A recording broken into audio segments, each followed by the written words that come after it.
Thank you. How's it going? Knowledgeable and cultured audience, laziness is over and I'm back with you on this not-so-humble channel. I hope you enjoyed Che Morano while I was away. I think he did well. By the way, for those who are asking, he'll still be here. We'll be splitting the columns during the week. Anyway, how's it going for you at the start of 2026? How's the beginning of the year treating you? I hope you don't choke on the little figurine from the Rosca today. Because if you think getting the baby Jesus out of the bread is hard, that's the one you all like so much, but then you don't want to pay. The tamales. You have no idea what it's like to get a dictator out of his house. I hope that the wise men, besides their toys, bring us at least a little bit of common sense, because we sure need it. While several of us were still recovering from the New Year's leftovers, the world turned upside down. It turns out that in Venezuela, the New Year arrived with a gift that nobody expected, or at least not so soon, but that many of us suspected. Nicolas Maduro was wrapped up, tied with a bow, and taken to Manhattan. What a gift. What does all this mean for the region, especially for us in Mexico? What should we expect this year and in 2026? Let's get to it right here on this Three Kings Day in 2026, where the gifts didn't arrive on camels, but on military transport planes to Manhattan. While we were just wiping the sleep from our eyes after several days of rest, the geopolitical board shifted. And since here we don't beat around the bush or give hugs that never come, let's break down this spectacle that has us all on the edge of our seats, as if we were watching the best Netflix series.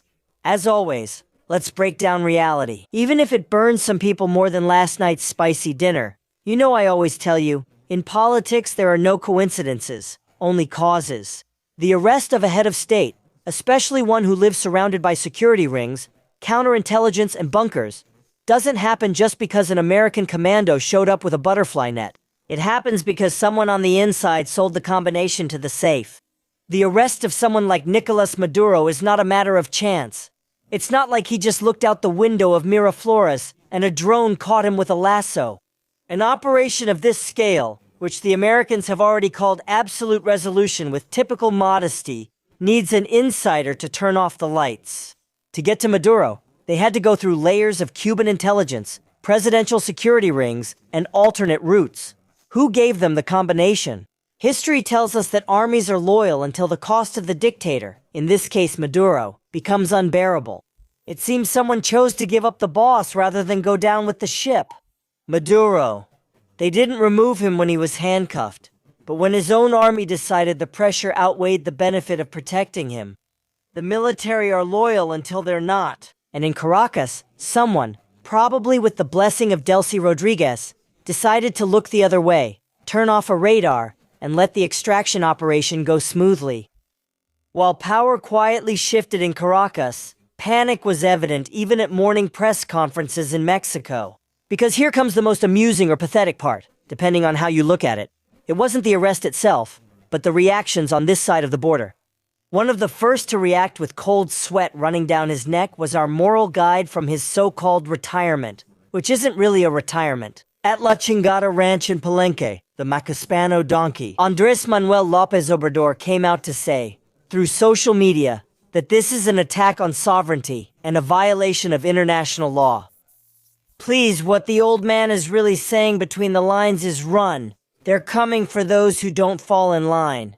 But what he was really screaming from inside his chamber pot head was, if they did that to him, what won't they do to me? López Obrador knows that Trump isn't playing around when he compares Maduro to a victim of global tyranny. The old patas miadas only confirms his fear that the United States will stop seeing the region as a partner and start seeing it as an inventory of assets. His warning that today's victory could be tomorrow's defeat is not a history lesson for Trump. It's a plea not to go along with him and the whole bunch of mobsters from his crappy movement.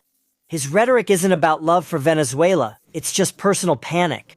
He knows that President Maduro, imprisoned in New York, sends a direct message to anyone who thinks they can act tough without consequences. The fear is real. If Trump could remove Maduro from his palace, what would stop him from doing the same to him, his children, or the maid? If he feels like scaring you, bastard? And of course our servantific Claudia Scheinbaum stuck to the script. Sovereignty, collaboration, respect. But while she repeats her litany in the morning conference, Trump already sent word once again, by the way, that she's not the one governing. The cartels are in charge. So much for your sovereignty. The reality is that Mexico, along with Brazil and Colombia, issued a joint statement expressing concern. It's like the neighbor sees a thief being forced out of the house next door at gunpoint, after he already stole everything and beat up the residents. And he says, I'm concerned about the way they're using force. Seriously. Where were their statements when Maduro was violating the human rights of Venezuelans? Oh, sure, non-intervention. Where are the statements? These leftists are so inconsistent.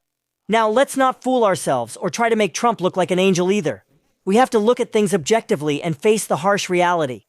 Trump went to Venezuela for oil and to push China, Russia, and Iran out, not to restore democracy. He made it clear, he wants American oil companies to generate revenue. For the United States, it's the Monroe Doctrine on steroids. But if you ask me, that's good. Everything in life has a price. If not for the United States, Venezuela would not have become one of the world's largest oil producers. Thanks to the gringos, the infrastructure to exploit crude oil was built. Hugo Chavez also expropriated American companies during his regime. If you want, we can talk about that later. But the point is that there was a cost, and it had to be paid with oil. Maduro is in a cell. The Bolivarian regime remains, shaken but intact, led by Delcy Rodriguez, whom Trump called willing to do whatever she's asked. I've said it several times because the same applies to Mexico. Washington is not interested in democracy, not in Venezuela, not in Mexico, nor in any other country. They want to gain benefits for themselves with Venezuela. It's about oil and total control. That's Marco Rubio's message, a statement. The United States will block oil tankers from entering or leaving until the industry allows foreign, specifically American, investment. The obvious question is, what awaits us Mexicans? The outlook is bleak. Dear cultured and knowledgeable audience, Marco Rubio has already told Cuba, if I lived in Havana, I would be worried, to Colombia. Petro has already been warned to be cautious about the cocaine issue.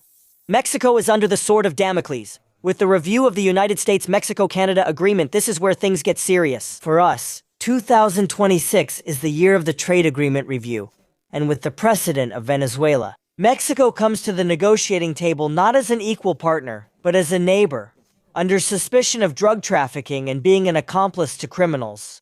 Legal uncertainty is rising due to the judicial branch's demolition by the jackass from Macaspana and the appointment of unqualified judges. Who will want to invest? Security isn't guaranteed. Trump already said that something will have to be done with Mexico regarding the cartels. If he used narco-terrorism as an excuse to remove Maduro, there's no doubt he'll use the same narrative to intervene in our politics. As I said, he's driven by his own interests. In economics, renegotiating the treaty is considered disastrous. The official triumphalism that we're the least affected country is a lie as big as a refinery that doesn't refine. While we're here entertaining ourselves with the morning press conferences, up there they've already decided that the hemisphere has to fall in line. The second phase of the fourth transformation is being built on land it no longer owns. If Sheinbaum deviates even slightly from Washington's plans, we've seen how the White House responds. That's why she clings to her weak story of coordination without subordination. And what about sovereignty and all that nonsense? Is that all she has left to avoid looking even more exposed as a useless servant of the Macaspano, organized crime, and Trump? The problem is that she can't serve three masters at the same time. That's her conflict, and that's why the lady is freaking out inside. On the other hand, there are the fugitives from folic acid. Do you guys think Venezuela's allies were there for the arepa recipe? It really makes me laugh to see the so-called leftist intellectuals and the brainwashed chimpancheiros marching to free Maduro. Ha! Seriously, where were they when Venezuelans had nothing to eat? Do you think Venezuelans were enjoying their oil? Please, have a little decency. If someone comes into my house to get rid of a kidnapper who has been using me and starving me for years, I would thank them. I'm not going to check if the rescuer was wearing the right uniform. But of course, ideology clouds their judgment. This is the harsh reality we face in 2026. Mexico is in a vulnerable situation. We have a stagnant economy, and a wounded democracy. Death by the reform to the National Electoral Institute and a judicial branch now picked by cheat sheets and raffles. Only Omar Garcia Harfuch's security strategy seems to work at all, which, by the way, isn't his own initiative but is due to American pressure. Still, let's be honest, one man can't stop a country from sinking if it chooses to ignore the rule of law. Anyway, my dear cultured and knowledgeable audience, that's how things are. At the start of this year, he's in a cell. Trump is on his throne, and we're just seeing how things turn out for us at the fair. With a lady who shouts sovereignty, while her legs shake every time the phone rings from Washington, here in Mexico, while they're selling us the second floor of the transformation. We're seeing a disregard for checks and balances and the ongoing destruction of the country, leaving us vulnerable, faced with a neighbor who has already decided that the only law that matters is the law of the strongest. The United States Congress and international organizations are now just simple ornaments on Trump's desk. That has become clear to us. Do you think there was another way to remove that dictator? Or are you one of those who think that marching with a sign saying Yankees out, is going to bring democracy back to Venezuela? Freedom comes at a price, sometimes tied to oil interests we dislike. And in Mexico, many are American interests. 2026 started off rough and it's only January. I'll say goodbye now, but not before wishing you that the rest of the year is less turbulent than this first week. With this government and our neighbor, I doubt it. Let's go. There's still cake left and plenty of reality to digest. See you next time, if the algorithm or wellness censorship allows, on Wednesday. Remember that you can make your donations via PayPal. You can find the information in the comments section. Thanks to you, this channel stays active. It's very important to subscribe, like, and press the bell to receive notifications every time there's new content. Thank you.